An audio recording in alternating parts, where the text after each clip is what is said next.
Hello, Meoni here. Welcome back to another video talking about the Monster Hunter Wilds crossover event items. I spent way too long in the game actually enjoying myself playing the new Wilds crossover in 14, and I managed to get pretty much everything from the event. We've looked at the armor sets, both the Hope Male F and M sets. We've looked at all of the Veldian weapons, which also took a lot of time. But additionally to that, you can get scales from the completion of Arkveld Normal and get yourself a bunch of housing items as well as Orchestrion rolls. So I thought we'd go through every single one of those today. Why not? If you are curious how long this would take you to get every item like I have from this particular vendor, basically the short answer is that you need to get 90 scales in total if you do all of the mathematics, which means you need to do 45 clears of the normal mode of Arkveld at the very least to get all of the scale related items.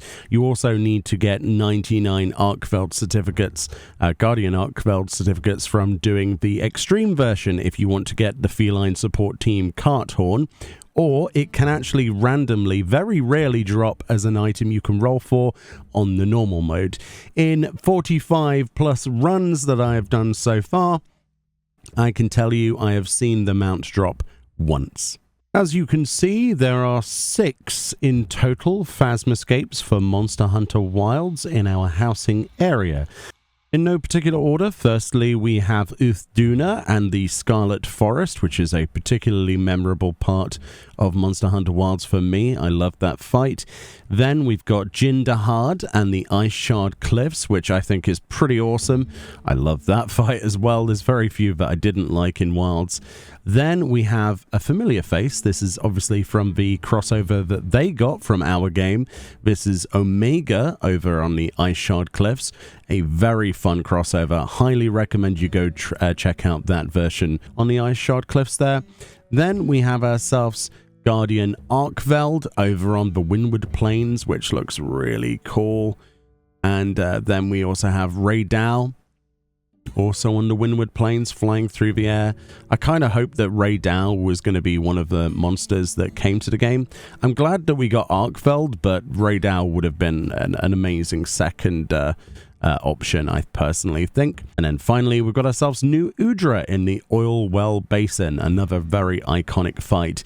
Monster Hunter does a great job of doing great creature design and monster design, and yeah, it's really cool to have these immortalized in a playable space. And yeah, they act much like the other Phasmascapes we've got in the game. They are undieable framed, unfortunately. It would have been nice to be able to die those, but what an absolute memoriam of cinema, quite honestly. Let's continue our look at indoors items then, since we are here. The first thing to note is there is both an indoor and an outdoor set of both the grill and the lodge chairs. So there's the camp chair and there's the lodge chair. The lodge chair is the interior one.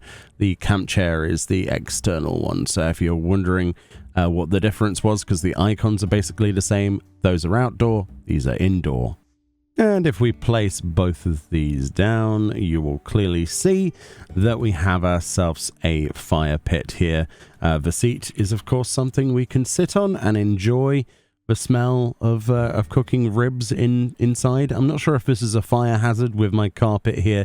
Unfortunately, there is no clickable version of this. It would have been really nice if the clickable version, if we go over to Shaloni very quickly, you can actually re-enter the zone.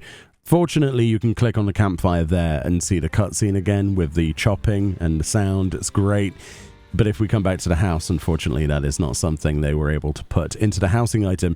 I'm not sure how difficult that would have been to have an interactable situation with housing items. At the very least, I was kind of hoping that it was going to become an emote, but unfortunately not.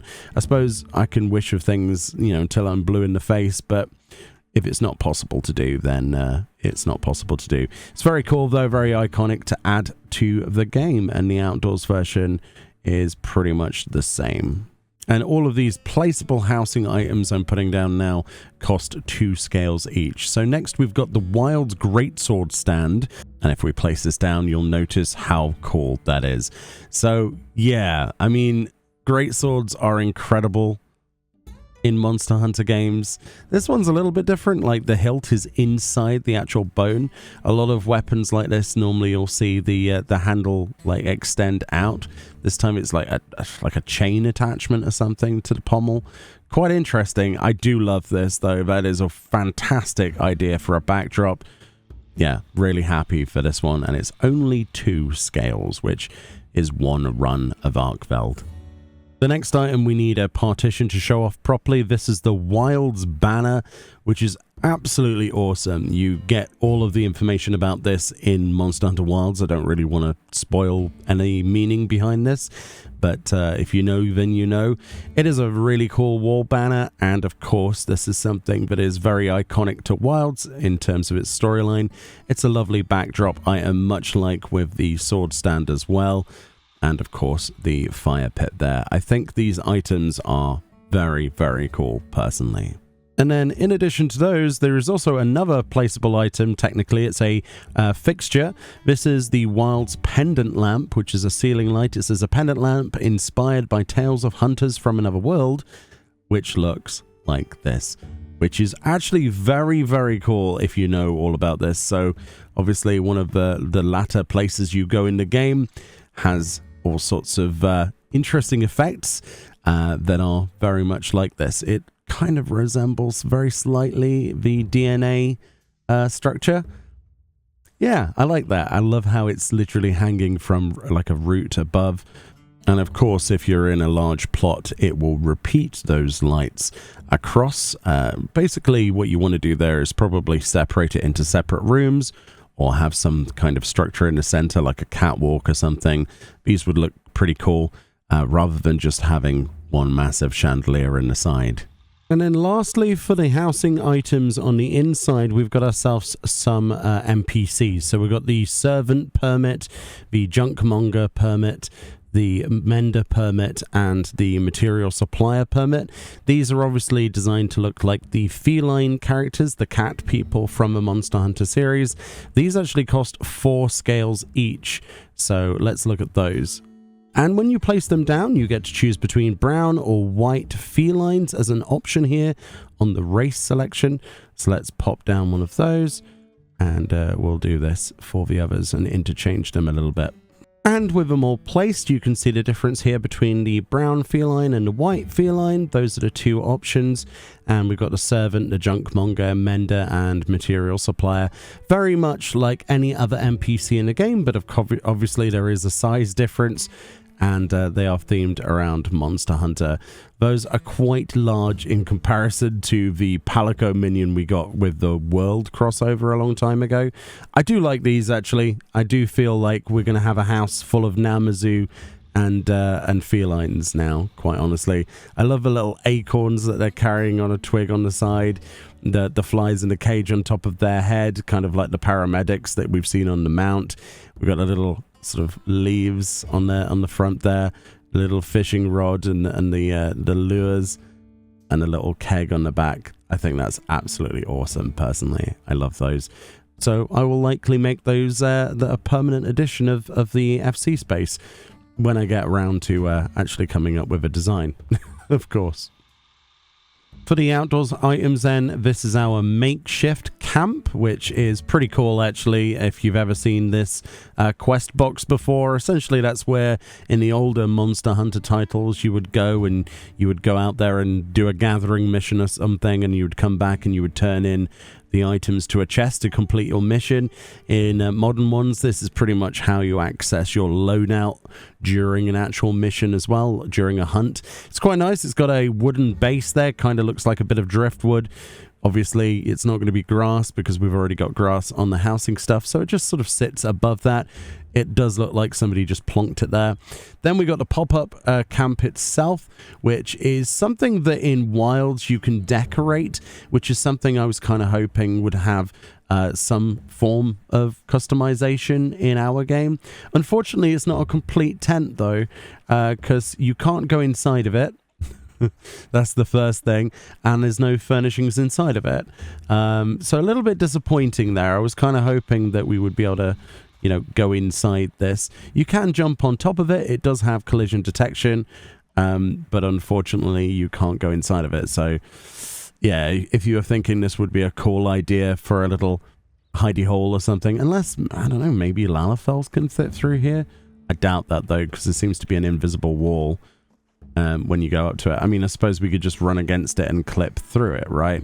The age-old method of doing everything. But there's not really too much happening inside of here. What a strange perspective. But yeah, there we go. And then we've got the outdoors camp furnishings, both the chair and the spit. Unfortunately, much like the indoors one, that doesn't have an interaction either.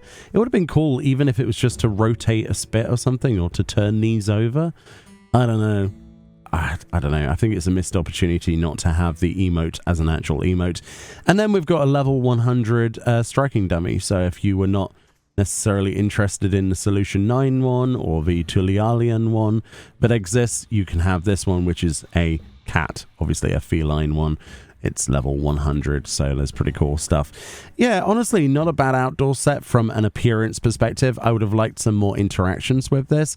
And of course, at night, you've got that beautiful glow of the fire there in the center. Unfortunately, there are no lights that come on inside the tents or anything. That would have been nice to see, or some luminosity on the striking dummy or something. But I think the cooking stove is probably the coolest item in terms of seeing it at night.